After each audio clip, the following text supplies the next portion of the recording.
Hello everyone and welcome back to our YouTube channel Savvy Forensics. So friends, आज का ये video आपके लिए काफ़ी ज़्यादा इम्पॉर्टेंट होने वाला है। स्टडी पर्सपेक्टिव से नहीं कहूँगी, लेकिन हाँ, आपके फ्यूचर में आपका जो फोरेंसिक साइंस का फ्यूचर है बेसिकली उस पर्सपेक्टिव से काफ़ी इम्पॉर्टेंट होने वाला है।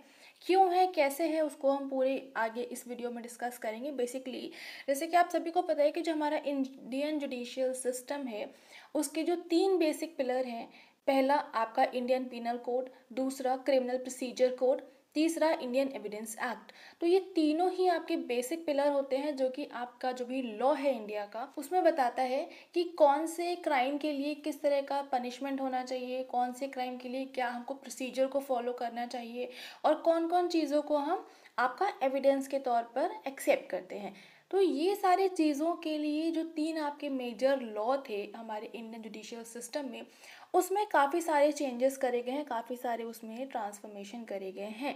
तो उन्हीं के बारे में आज हम डिस्कस करेंगे और उससे रिलेट करते हुए जो हमारा फोरेंसिक साइंस है, जो हमारी फोरेंसिक की वर्क फोर्स है हमारे इंडिया में, उसमें भी काफ़ी सारा इंक्रीमेंट होने वाला है। कैसे क्या, वो जल्दी से स्टार्ट कर लेते हैं। लेकिन उससे पहले आप सभी से एक रिक्वेस्ट कि इस वीडियो को सभी के साथ में शेयर कर दीजिए, ताकि जितने भी कैंडिडेट जो कि पढ़ रहे हैं, फोरेंसिक साइंस के स्टूडेंट्स हैं, उन तक ये वीडियो पहुंच सके और उनको ये इम्पॉर्टेंट इन्फॉर्मेशन के बारे में पता चल सके। अभी स्टार्ट कर लेते हैं। तो जैसे मैंने आपको सबसे पहले बता दिया था कि जो हमारा इंडियन पीनल कोड है, जो हमारा क्रिमिनल प्रोसीजर कोड है और जो हमारा इंडियन एविडेंस एक्ट है, इन तीनों को ही आपका काफ़ी सारे इसमें चेंजेस करे गए हैं। और सिर्फ जो हमारे सेक्शन है इसके अंदर उसमें ही चेंजेस नहीं करे गए हैं, उसके साथ साथ जो इनके नाम हैं उसमें भी चेंज करे गए हैं। क्यों करा गया है? बेसिकली जब जो हमारे होम मिनिस्टर अमित शाह जी हैं, उन्होंने जब ये जो बिल इंट्रोड्यूस करे थे ये तीनों ही, तो वहाँ पर क्लियरली ये चीज़ मेंशन करी थी कि ये जो हमारे पुराने तीनों लॉज थे ये हमारे ब्रिटिश एरा में बनाए गए थे। तो ब्रिटिश एरा में जितने भी ये लॉज थे, ये जितने भी सेक्शंस इंक्लूड करे हुए थे, वो सारे ब्रिटिश गवर्नमेंट ने अपनी सहूलियत को, अपने हिसाब से सारे लॉज को बनाया हुआ था। बट अभी जो हमारा डिजिटल एरा है उस अकॉर्डिंग जो पुराने लॉज थे वो उतना ज़्यादा रेलिवेंट नहीं प्रूव हो पा रहे थे। काफ़ी सारी चीज़ें जो हमारे प्रीवियस लॉज थे उसमें इंक्लूड नहीं थी। तो वो जितने भी ड्रॉबैक्स थे, जो भी चीज़ें उसमें इंक्लूड नहीं थी, वो सारी चीज़ों को इंक्लूड करते हुए नए 3 लॉ को इंट्रोड्यूस करा गया है, 3 बिल्स को इंट्रोड्यूस करा गया है बेसिकली। और ये जितने भी आपके लॉज पुराने वाले थे सारे 18th सेंचुरी, 1890, 1898, 1872 के आसपास के बने हुए थे। ठीक है, तो वो सारे ही चेंज करके नए 3 बिल को इंट्रोड्यूस करा गया है। इंडियन पीनल कोड 1890 वाला जो है इसको रिप्लेस कर दिया गया है और नया नाम इसका आया है भारतीय न्याय संहिता बिल 2023। क्रिमिनल प्रोसीजर कोड 1898 जो था, इसको रिप्लेस करके इसका नाम दिया गया है भारतीय नागरिक सुरक्षा संहिता बिल 2023। थर्ड वन जो आपका इंडियन एविडेंस एक्ट 1872 था, इसका नाम अब कर दिया गया है भारतीय साक्ष्य बिल 2023। तो ये तीनों ही नाम पहले तो काफ़ी इंपॉर्टेंट है, इनको आपको थोड़ा सा ध्यान देना पड़ेगा। बाकी बहुत आसान है इसको याद रखना। न्याय संहिता जहाँ पर आपके कौन से क्राइम के लिए कौन सी पनिशमेंट दी जाएगी वो हम बताएंगे। नागरिक सुरक्षा संहिता जहाँ पर हम पूरे प्रोसीजर के बारे में बताएंगे कि किस तरह से हम कोई भी क्राइम अगर होता है तो उसके लिए क्या हमको प्रोसीजर को फॉलो करना है। और साक्ष्य बिल कि कौन कौन से एविडेंसेस हैं, कौन कौन से चीज़ें रहती हैं जिनको हम एज अ एविडेंस एक्सेप्ट कर सकते हैं। ठीक है, तो ये पहले तो 3 जो नाम में चेंजेस हुए हैं वो हैं। अब हम इनको एक एक करके देख लेते हैं कि किसमें क्या क्या आपका चेंज करा गया है। तो सबसे पहले अगर हम बात करें भारतीय न्याय संहिता बिल 2023, जो कि नया नाम है इंडियन पीनल कोड का, तो इसमें जो आपका आईपीसी था उसमें पहले 511 सेक्शन हुआ करते थे। बट जो अब आपका भारतीय न्याय संहिता बिल है इसमें टोटल 356 सेक्शन रहेंगे। इसमें आपके 175 सेक्शंस जो हैं इसमें चेंजेस करे गए हैं और 8 नए सेक्शंस को इसमें ऐड करा गया है। और साथ ही जो 22 सेक्शन है इसको इसमें से रिपील कर दिया गया है, यानी कि हटा दिया गया है। ठीक है, तो जो डेटा मैं यहाँ पर बता रही हूँ उसको थोड़ा सा आप याद रख लीजिएगा, क्योंकि हो सकता है आपके एग्जाम में क्वेश्चन बन जाए। वैसे ये एग्जाम ओरिएंटेड आपका वीडियो बिल्कुल भी नहीं है, बट फिर भी आपको ये सारी चीज़ों के बारे में पता होना चाहिए। कब कहाँ से क्या क्वेश्चन बन जाए आपको नहीं पता होता है। ठीक है, तो इसलिए एक तो ये चीज़ हो गई। नेक्स्ट अगर हम आगे बात करें, जो आपका सीआरपीसी है यानी कि भारतीय नागरिक सुरक्षा संहिता बिल, इसमें आपके टोटल 533 सेक्शंस हैं। इसमें 160 सेक्शंस को चेंज करा गया है, 9 न्यू सेक्शंस को ऐड करा गया है और 9 सेक्शंस को ही रिपील भी कर दिया गया है यानी कि निरस्त कर दिया गया है। ठीक। नेक्स्ट आगे अगर हम बात करें भारतीय साक्ष्य बिल की, तो जो भारतीय साक्ष्य बिल यानी कि इंडियन एविडेंस एक्ट है, इसमें अब टोटल 170 सेक्शंस हैं। पहले इसमें 167 सेक्शंस हुआ करते थे और इसमें 23 सेक्शंस में चेंज करा गया है, एक नए सेक्शन को ऐड करा गया है और 5 सेक्शन को रिपील कर दिया गया है यानी कि रिमूव कर दिया गया है। अच्छा, अब ये जितने भी चेंजेस करे गए हैं, इनको चेंज करने का क्या मोटिव था? तो बेसिकली जब मैंने स्टार्टिंग में ही आपको बताया कि जो अमित शाह जी हैं, उन्होंने पहले ही बता दिया था कि जितने भी ये हमारे लॉज हैं, जितने भी हमारे ये थे, तो ये सारे के सारे ब्रिटिश एरा के टाइम पर बनाए गए थे। तो उस टाइम पर जो मोटिव हुआ करता था वो पनिशमेंट देने का होता था, ना कि जस्टिस देने का।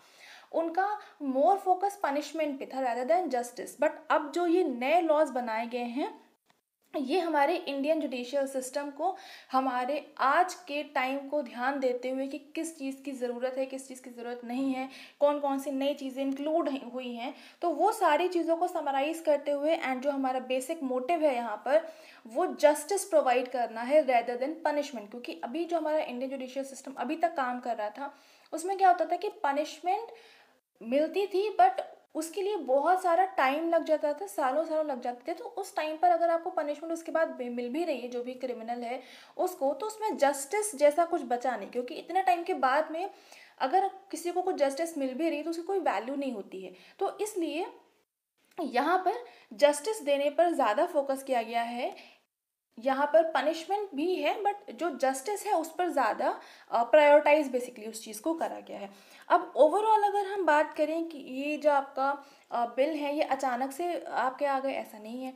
2019 में इस पर आपका डिस्कशन होना स्टार्ट हुआ था एंड जो हमारे होम मिनिस्टर अमित शाह हैं वो अराउंड 158 मीटिंग्स में उन्होंने अटेंड भी करी हैं, कंसल्टेशन मीटिंग्स जो रही थी।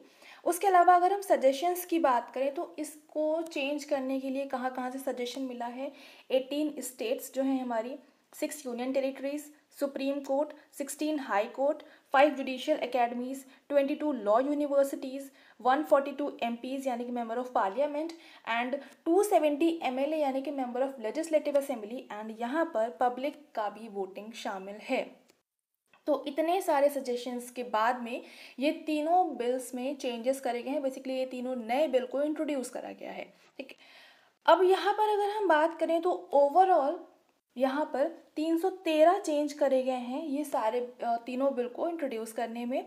उसके अलावा ये जो मैंने बता दिया कि जो नए बिल्स हैं उनका फोकस रहेगा more on justice rather than punishment and यहाँ पर ये चीज़ इंश्योर करी जाएगी कि जो जस्टिस है वो 3 साल के अंदर अंदर, जो भी लोग अपील कर रहे हैं कि ऐसा कुछ क्राइम हुआ है तो उनको 3 साल के अंदर अंदर जस्टिस मिल जाए।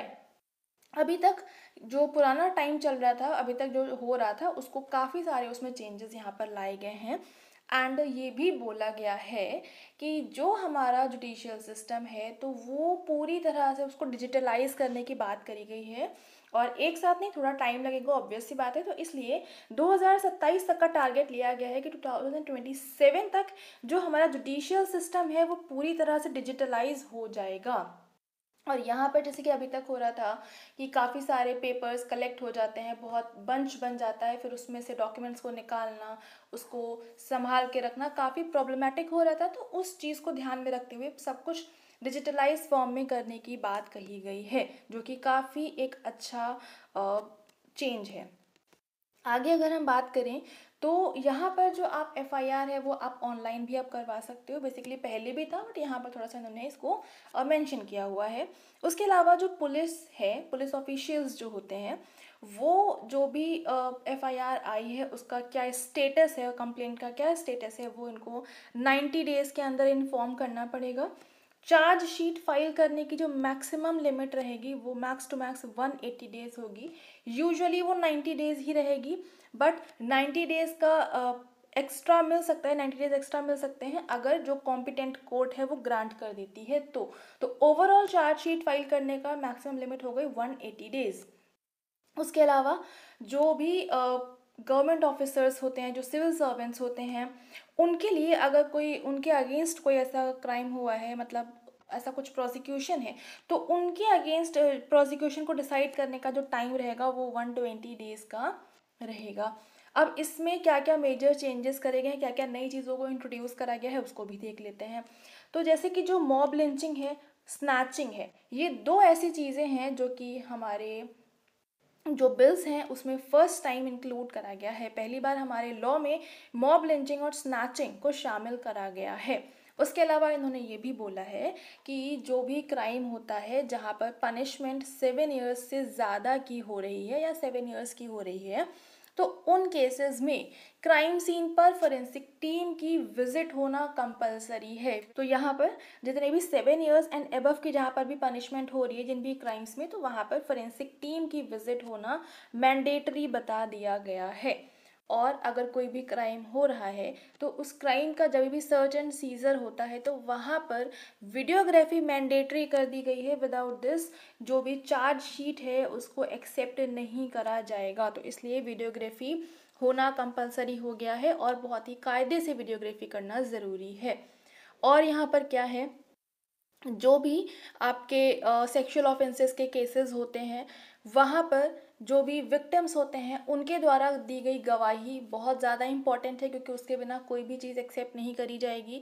उसके साथ साथ जो भी विक्टिम है जो कि गवाही दे रहे हैं तो उनकी वीडियो रिकॉर्डिंग होना भी कंपलसरी है। तो ये चीज़ भी आपकी इसमें इंक्लूड करी गई है। मॉब लिंचिंग के जो केसेस होंगे वहाँ पर मिनिमम 7 ईयर्स की पनिशमेंट बताई गई है और मैक्स टू मैक्स वो डेथ पेनाल्टी तक की भी हो सकती है, डिपेंडिंग ऑन किस टाइप का वो क्राइम हुआ है।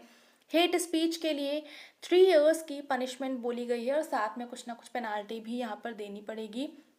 और बाकी जो मॉब लिंचिंग और स्नैचिंग है वो तो मैंने बता ही दिया, ये इसमें फर्स्ट टाइम आपका इंक्लूड करा गया है। उसके अलावा कोर्ट को 30 डेज़ के अंदर कोई भी फैसला सुनाना होगा। मतलब ये नहीं कि आप हर बार डेट डेट डेट देते जा रहे हो, फर्दर प्रोसीड कराते जा रहे हो उसको, तो वो चीज़ को भी यहाँ पर बोल दिया गया है क्लियरली कि 30 डेज़ का आपका टाइम पीरियड है, इसमें आपको फैसला सुनाना पड़ेगा। और इस सब के चलते क्योंकि इतने सारे चेंजेस हो रहे हैं जहाँ पर फोरेंसिक टीम को भी इंक्लूड करा जा रहा है, तो ऑब्वियस सी बात है कि जो फोरेंसिक ऑफिशियल्स हैं उनकी काफ़ी ज़्यादा रिक्वायरमेंट पड़ने वाली है।